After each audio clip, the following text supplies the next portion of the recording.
At Training Industry, it's our business to know what makes a great training organization. Our annual top training companies lists are developed based on extensive research and analysis of training providers operating around the world. We examine the capabilities and expertise of hundreds of learning organizations with the mission of creating a more informed learning marketplace. With categories focused on segments in learning services, leadership, learning tech, and more, our top training companies lists are designed to help you find the right training partner. To view our entire suite of top training companies list, click the link in the show notes for this episode.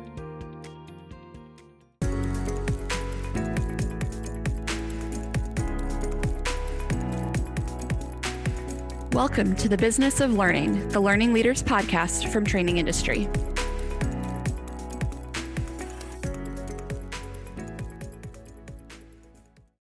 Hi, welcome back to the Business of Learning. I'm Sarah Gallo, Senior Editor at Training Industry. And I'm Michelle Eggleston-Schwartz, Editor-in-Chief. Multiple studies have shown that employee well-being is declining, with one recent study showing that over 80% of employees are at risk of burnout in 2024. Of course, employee well-being is first and foremost a human issue, but it's also a business one that can impact productivity and engagement.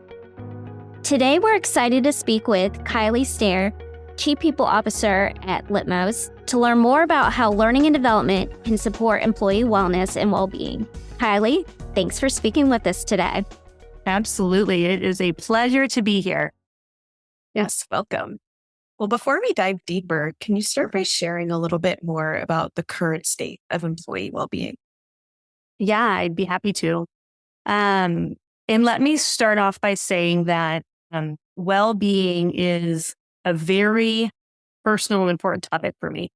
It's not just something that I think about when it comes to, the employee population and the role that I have at the company that I'm in, but I think about it for myself as well. Well-being is something that I've had to personally work at over the last couple of years and many years in my career as well. And in this world where we are constantly connected and there's so much information coming at us, it can really be hard to take time to recharge, whether that's mentally or physically. And when we think about the current state of well-being, you can look at studies and statistics that are out there around the topic. And I think it's important to share some of those with this audience as well. And I do love stats. And so, I will kind of quote a couple of stats too. Just so we can kind of lay the groundwork, I think, for the conversation. But, according to a report by Jim Pass, their State of Work-Life Wellness 2024, 93% of workers consider their well-being to be equally critical as their salary. And according to Forbes, 87% of employees would consider resigning from an organization that is not emphasizing or prioritizing well-being with its workforce. And 96% of people who are looking for roles, so are job seekers, would only consider employment at companies that are also emphasizing well-being.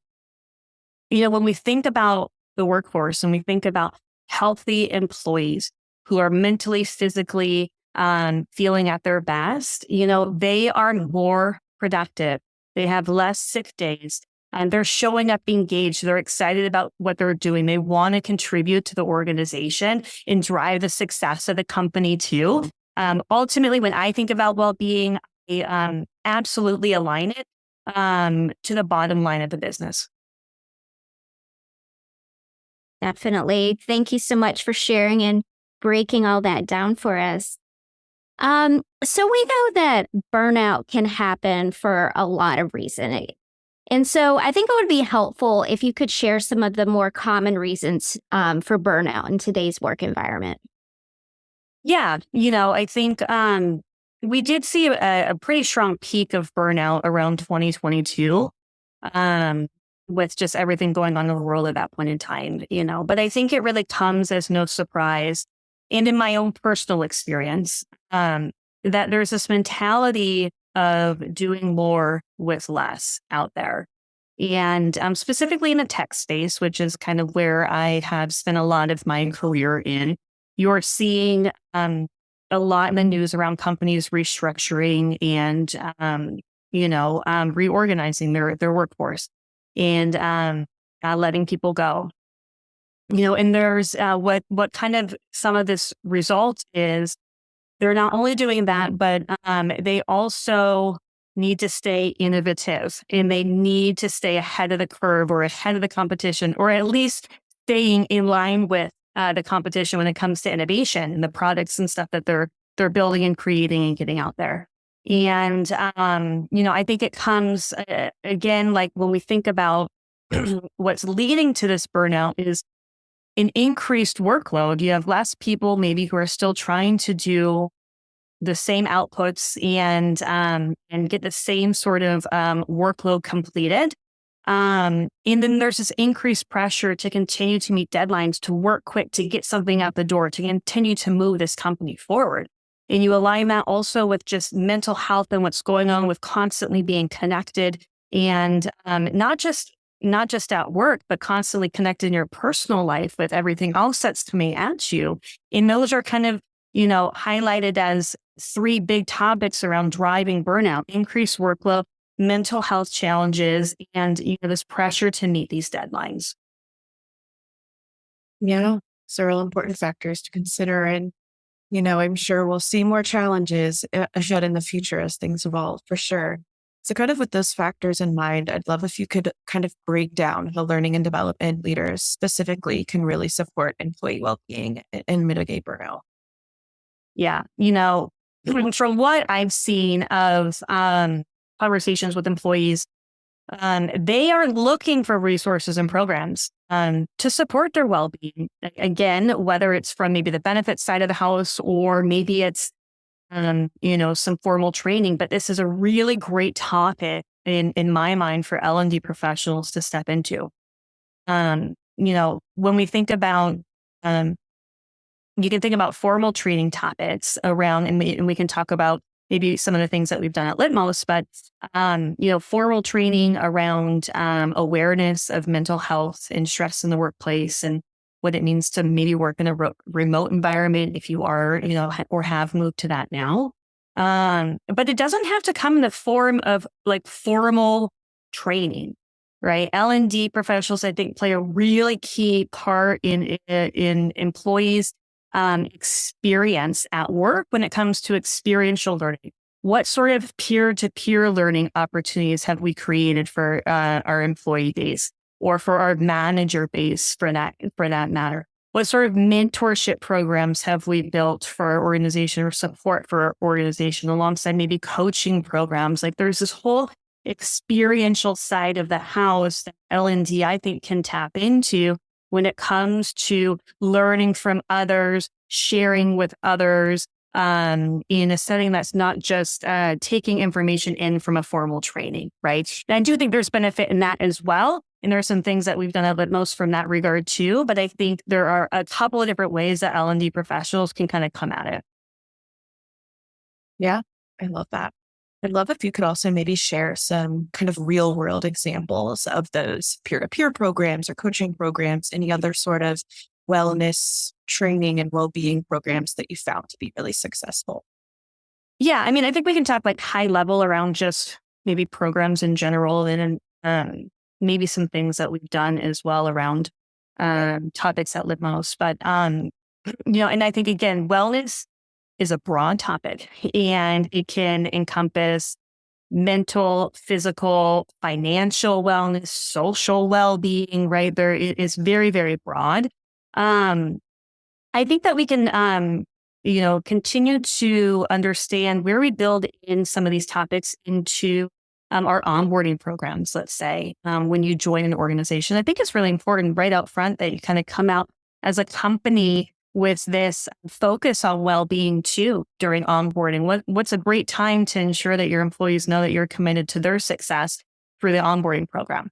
And so are you sharing awareness around maybe the resources you have for an employee assistance program, so an EAP? Are you,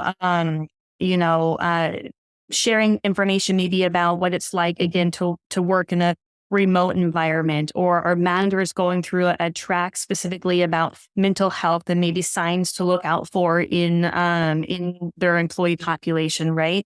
And those are actually very real examples of what we do at Litmos in our onboarding program. But I think there's a place to always lean in there.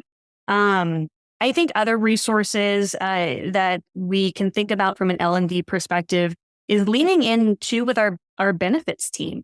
There are so many great benefits that some of these companies could offer, but people might not know much about them. So how can we partner with maybe some of these teams as well to host, and what we do at Litmos is hosting, like 401k or pension savings sessions in partnership with the benefits team, or other types of webinars around resources out there that we kind of get out on a regular cadence.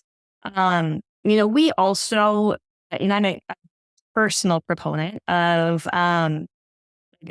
meditation and well-being applications. And so, for example, Calm and Headspace, like that's something that we offer our employee population as well, and something that we can think about taking advantage of, or companies can think about taking advantage of other types of resources out there too, that maybe they don't have to build or create themselves. The other thing is, again, kind of leaning in with this manager population. I am a very, very big advocate of manager enablement and manager training. I mean, your experience at your company can be defined by your manager, right? And your manager could have been your peer a couple of months ago, and now they're your manager, or they could have come, from outside your company, and now they're your manager. It's such an impactful role that these people play in people's lives. And it's important that they have the right resources and information to understand how to manage people as well, not just the outputs of a business, right? Maybe I'll pause there for a minute. Definitely. I'd love to dig in a little more on that manager piece there, because we do know managers play a key role in shaping the employee experience. And so I'm kind of looking at specifically around like mental health awareness training. How can that help managers better support employees who may have like mental health concerns, and also help mitigate the stigma around mental health in the workplace? Mm-hmm. Yeah. I think I think it starts with awareness. If you're not talking about it, you're not giving the information out. How are people supposed to know what to look out for, or to understand, right? A lot of times, too, when we see a dip in performance, maybe a first-time manager is just like, oh, they're just not performing well. And in the end, like, let's do something about it and put them on a performance improvement plan. And it's like, why don't we pause and take a step back? Is there a reason why? Maybe personally, or something else going on, why maybe their performance has dipped? Have we asked a question why, right? Or are we just jumping to conclusions as well? Because a lot of times when you may see performance dip, there's likely something else going on in that person's life. And so, again, I mentioned, I think earlier, that we provide managers with, through the onboarding process, information and training around how to recognize potential signs of mental health issues. One, this just helps them stay aware, and also aligned with work in a remote environment. So Litmos is fully remote. It can be a lot harder to get a feel for maybe what's going on as well when you're not necessarily in person and getting to see someone and feel their energy and kind of what they're bringing to the table, right? And so we provide resourcing around remote managing in a remote environment also. And really, I think this helps empower people to hopefully provide a supportive environment for our employees.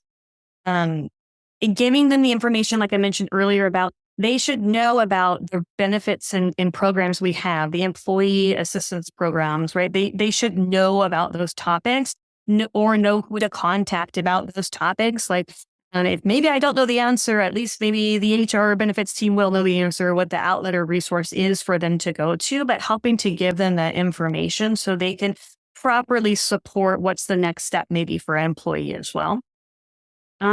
the more we talk about it, the more it reduces the stigma. The more information we share, the more that we have conversations about it. People can speak up. They can, if they need support, they can, hopefully get that support as well. Definitely. Thanks for sharing. That awareness piece is so important and really kind of sets the foundation for really focusing on employee well-being. Kind of with that, do you have any other insights around like how we can better train managers to champion well-being? Yeah, one of the things we do at Litmos, again, because I'm a huge proponent of manager awareness and enablement, we host these monthly manager sessions. And what we do in these conversations is we open a dialogue and have small breakout sessions for our managers to come together in this peer-to-peer setting again, where they share what's going well, what struggles are they facing, especially when we're rolling out certain programs or communication or information in the organization. We have people highlight if they have taken action on something. Share your experience. What actually did it feel like when you went through that process? We've done feedback, dialogues and practice sessions in these calls with our managers. So what we're doing is this, peer-to-peer experiential learning with this group around on a regular cadence, breaking down those silos, making it okay to ask questions, to get to know each other. And so we always spend time breaking out and getting to meet someone maybe you haven't met yet. You spend some time getting to know them. And it helps to just, again, connect people as humans and open up kind of that feeling for them to say, well, I have a question about XYZ. Has anyone experienced this before? Or, I have a great idea around X, Y, whatever it is. And so that's one thing that's worked really well for us is kind of that sort of environment that we're creating, that channel we're creating for our manager population. I also think we have to hold our managers accountable to set the right example for people. People will emulate and essentially they will take the example from their manager and do the same behaviors, right? So if I'm a manager and I am taking time away and I'm answering every single email while I'm on vacation, unquote, then that's not setting a really strong example for your team to take time away and be actually disconnected. So how are we holding, setting the example ourselves as managers, talking about what's the important thing to do. I'm a big lover of this kind of my work hours might not be your work hours statement, right? That you can put into your emails. You're not just saying that, but actually committing to it. And, I don't need a response right away. Please respond during your working hours and committing to those. And when people are taking time away, commit to not asking them questions unless it's an emergency, right? Like you have to, as a manager, set the right example and the tone for your employees. Otherwise, they're never going to feel like they can disconnect as well. That leading by example and that commitment and really consistency is definitely key here. And we'll be right back after a brief message from our sponsor. The Certified Professional in Training Management Credential, or CPTM, was designed to convey the essential competencies you need to manage a training organization. When you become a CPTM, you gain access to alumni resources like monthly peer roundtables and a full registration to the Training Industry Conference and Expo. If you start today, you can earn the CPTM credential in as little as 2 months. To learn more, visit cptm.trainingindustry.com. I'd like to switch gears for a moment to consider some of the business challenges here. I know as Michelle opened up with, this really is a human issue, but it does also have implications for businesses. So Kylie, with that, can you talk a little bit about what challenges companies may face if they really don't prioritize employee well-being? Yeah, I think I kind of opened with this statement around productivity and the impact to the bottom line. And again, just to kind of go back to some research and statistics here, so I think really reinforce this point. According to SHRM, workers who are burned out are nearly 3 times more likely to be actively searching for another job. And workers who are also feel burned out are significantly less likely to go above and beyond what's expected of them. Only 40% versus 56%. So not only are you having employees not show up with their best foot forward and actively contributing and actively